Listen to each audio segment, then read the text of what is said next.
Hello miraculous bugs and kitties, ladies and gentlemen, and how are you doing today? Hi, did you miss me? I checked my channel and the last time I posted a video with my face in it was September of 2018. Did you miss me? Because I missed you. So for today's video, I'm going to be giving you my top 10 ways to not stay happy, because while I do think myself pretty good at staying happy, I've also learned that there are some ways not to do so. So okay, let's get this started, shall we? Number 10, wallow in self-pity. There is nothing worse you can do when you're already in a bad mood than just think about how bad your scenario is. It's not going to help, I promise you that. Alternatively, go outside and... Who am I kidding? We're all introverts here. Alternatively, playing video games and not thinking about what's wrong in your life. Maybe even, I know this is cheesy and all, but maybe even make a list of what you're grateful for. I do it all the time. It works. Number 9, listen to music that reminds you of your horrible situation. It's not gonna help anyone if you just faced a breakup and you're listening to the song that your boyfriend or girlfriend dedicated to you. Because if you just keep listening to that song, you're gonna keep sobbing forever. No, I didn't have a boyfriend. We know I'll never have one. But that's not the point.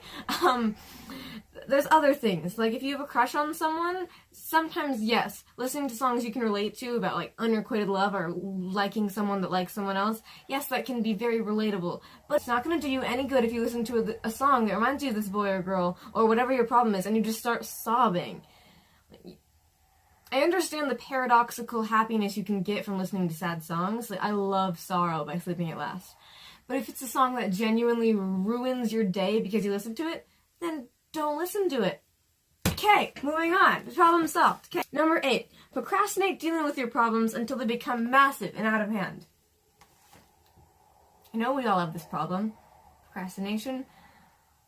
It's a relatable issue. Because we all do it, except for those people who, like, don't procrastinate, but we don't talk about them, they're crazy. If you've got a problem, and you're thinking, I could handle it, but I really, really fear confrontation, I don't want to solve it. But it'd be better if I confronted it, but I don't want to, then just confront it. I promise you, you'll feel a lot better if you do. Eat or starve your problems away.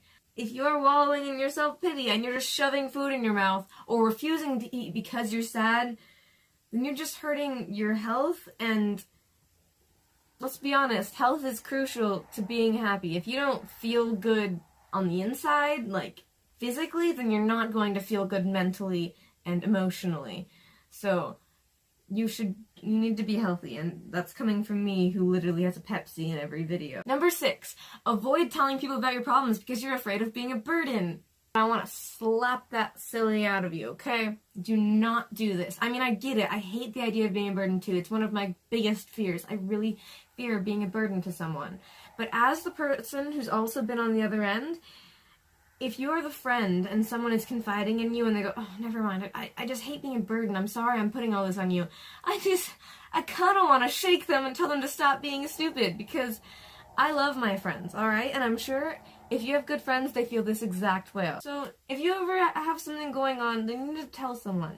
And if they truly care, then they will listen and they will help you get through it.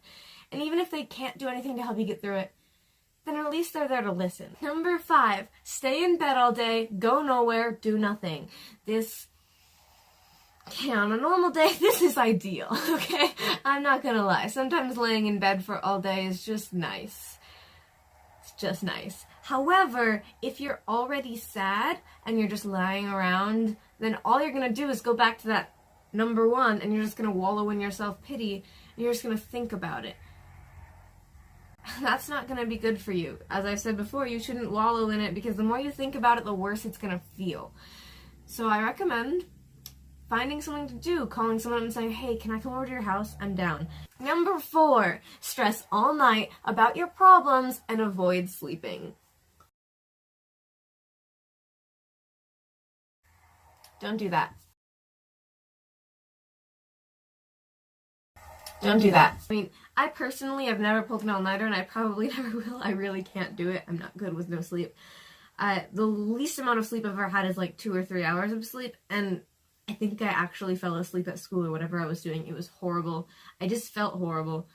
I don't recommend you do it either, in all honesty, because it's not healthy. And as I said before, with all the other things, your physical health will affect your mental health and in turn affect your emotional health. And pulling an all-nighter is not good for any of your health.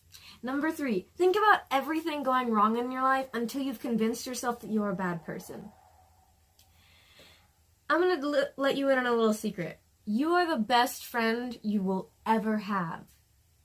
Maybe even your worst enemy too. But most importantly, you need to be your best friend, because no matter who comes and goes in your life, you will always be there for yourself.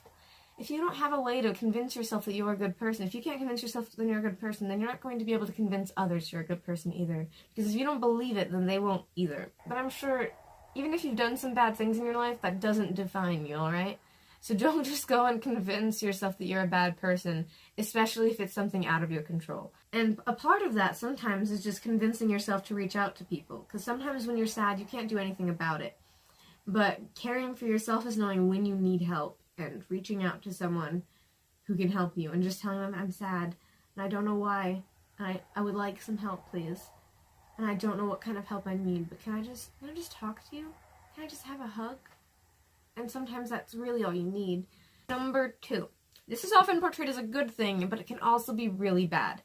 Give yourself so many things to do and obligate yourself to so many things that you have no time to stress about your problem because you're just so stressed about everything in general that you can't stress about your problem because you're just stressed in general. So it's often portrayed as a good thing to keep yourself busy when you're sad, which, yes, that can be very helpful. As long as you have things to do, you can't think about how sad you are.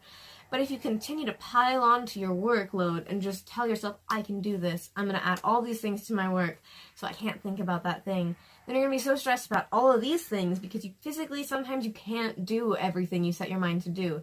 And it'll just make you feel worse if you can't do everything. And then there's still that problem that's lurking in the back of your mind that's going to ruin your day at the end of it. And so, yes, you can keep yourself busy, but don't overdo it because burnout's a real thing, and people are talking about it so much on YouTube that I don't feel the need to. But it's a real thing, and it exists, and you should make sure you understand that you have limits, and sometimes those limits aren't as high as other people's expectations of you.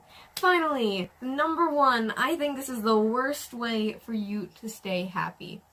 Worst way. Don't do it. Spend all your time on social media looking at how great everyone else's lives are and just thinking, oh, I wish I was them. Because, as plenty of people have already addressed, social media is the best side of people's lives. Everyone's human, everyone's got their goods and bads, but on social media, there are 2 kinds of people, and they're the kind of people that only post good and only post bad. Right now, you need neither of those. I mean, just look at yourself. You've been crying so much, you look like your face is made of tomato juice. Just me? Okay. Thanks for watching this video. I hope you never do those 10 things that will not help you stay happy. And I hope you follow my alternatives and do the things that can actually improve your mood, like reading a book or listening to music. I recommend some really great songs. Like, maybe you like rocking out to things like Red Hot Chili Peppers. Definitely recommend that. But if you're like me and you're kind of feeling a bit down in the self-confidence area, play Meghan Trainor Treat Yourself. And play Pretty Girl Rock. Thanks for watching this video. If you liked, leave a like, comment below, and subscribe. I'm not gonna ask you to ring the bell because I feel like that's reaching a bit out of my hopes. But hey, we are almost a quarter to 1,000 subscribers. When we get 250, I will do something special because it's a quarter of 1,000, and 1,000 means I can technically monetize my videos because I'm not going to monetize them until I technically can. Have a lovely day, and I hope you enjoyed seeing me again after 5 months. I think I got the months wrong, but that's okay. Love you, bye.